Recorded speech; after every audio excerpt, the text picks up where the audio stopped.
आपको जिंदगी में बस एक चीज क्लियर करनी हो, आपको संसारी बनकर रहना है या सन्यासी बनकर। ये दो में से आप ये एक चीज क्लियर कर लीजिएगा, नहीं तो पूरी जिंदगी आपकी नर्क बन जाएगी। ये बहुत बड़ा फैसला है जिंदगी में कि आप संसारी बनकर रहेंगे या सन्यासी बनकर। और इससे भी बड़ा एक फैसला है कि मैं संसार में भी रहूंगा लेकिन सन्यासी बनकर रहूंगा। वो तो सुपर टैलेंट की बात है। राजा जनक ऐसा मुश्किल है, जैसे बुद्ध हैं, वो सन्यासी बनकर है कि हमें नहीं रहना संसार, क्योंकि ये पूरा संसार एक्सप्लॉइटेशन का खेल है, इसके सिवा कुछ भी नहीं। जो आपको प्यार करते हैं वो आपको एक्सप्लॉइट करेंगे, जो आपके अपने हैं, अपना का मतलब ही हुई एक्सप्लॉइटर।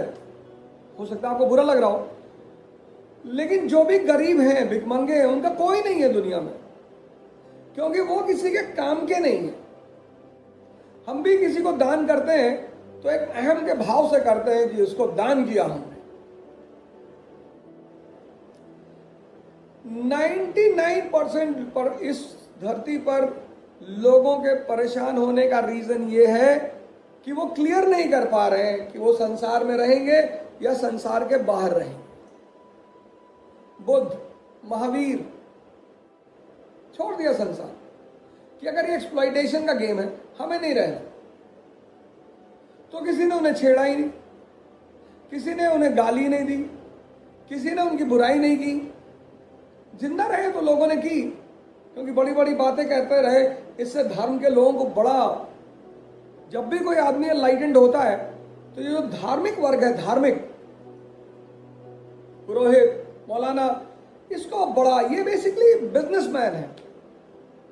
ये समाज को बांधने का काम करते हैं, ये समाज को भटकाने का काम करते हैं। कल के किसी मेरे मित्र ने फेसबुक पे लिखा था कि पंडितों को भी आत्मनिर्भर होना चाहिए और मंदिरों को छोड़कर काम करना चाहिए। सर, मंदिर में पंडित तब तक रहेगा जब तक आप भिखमंगे हैं। आपके भिखमंगेपन से ही वो पंडित वहां बैठा हुआ है। पंडित अपने बल पर नहीं बैठा है भाई। किसी गांव में अगर कोई आदमी बीमार ही ना हो तो वहां डॉक्टर बचेगा कैसे? ये जो आप पंडितों की बुराई करते हो ना, उससे पहले आप अपनी सेल्फ इंट्रोस्पेक्शन किया करो।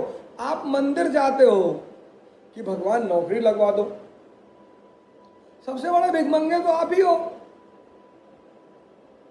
और भगवान आईएएस में लगवाना, वो भी प्रॉपर आईएएस में भगवान, और कैडर भी भगवान यूपी ही दिलवा दे। इतनी तो आपकी मांगे हैं कि सेंट्रल मिनिस्टर के घर में शादी हो जाए भगवान। तो आपकी चूंकि मांगे हैं तो, और वो आपके सपने को पूरा करता है। ये मौलाना, ये पुरोहित, ये आपके सपनों के सौदागर हैं, ये आपके सपनों का पूरा, ये अपनी वजह से जिंदा नहीं है, इनको आपने जिंदा रखा है। इसलिए इनको कुछ कहने से पहले आप स्वयं को जरूर देखें। और 90% लोग इस दुनिया में भगवान के भरोसे जीते हैं, इसलिए ये वर्ग कभी खत्म नहीं होगा। आपको जिंदगी में एक चीज डिसाइड करनी है। अगर आपको सन्यासी बन के रहना है, मतलब संसार आपको नहीं चाहिए, आपका कोई विरोध नहीं करेगा, आपका कोई दुश्मन नहीं होगा, आपको कोई गाली नहीं देगा, पड़े रहिए हिमालय में जाके, शिवपुरी में, ब्रह्मपुरी में, हरिद्वार में, ऋषिकेश में, हेमकुंड में चले आइए, सारा फ्रिक्शन खत्म। लेकिन अगर आपको संसार में रहना है और आपको ऊपर उठना है, राजा बनना है, क्राउन रखना अपने सर पे, कि पूरी दुनिया आपको बोले जिल्ले इलाही, तब ये आसानी से नहीं होगा सर। फिर तो आपके बगल के लोग ही आपको काटने की कोशिश करेंगे ही। मेरे बड़े सारे बचपन के मित्र जो मुझे देखते होंगे, वो बेचारे बहुत गुस्से में भी आते होंगे कि तुमने तो जिंदगी में कभी पढ़ाई नहीं की, तुमको ये सब बातें कैसे पता चली। मेरे एक मित्र ने मुझे फोन किया, बोले तुम इतना कैसे पढ़ लिए। मैंने कहा मैं तो आंख में ध्यान करता हूँ।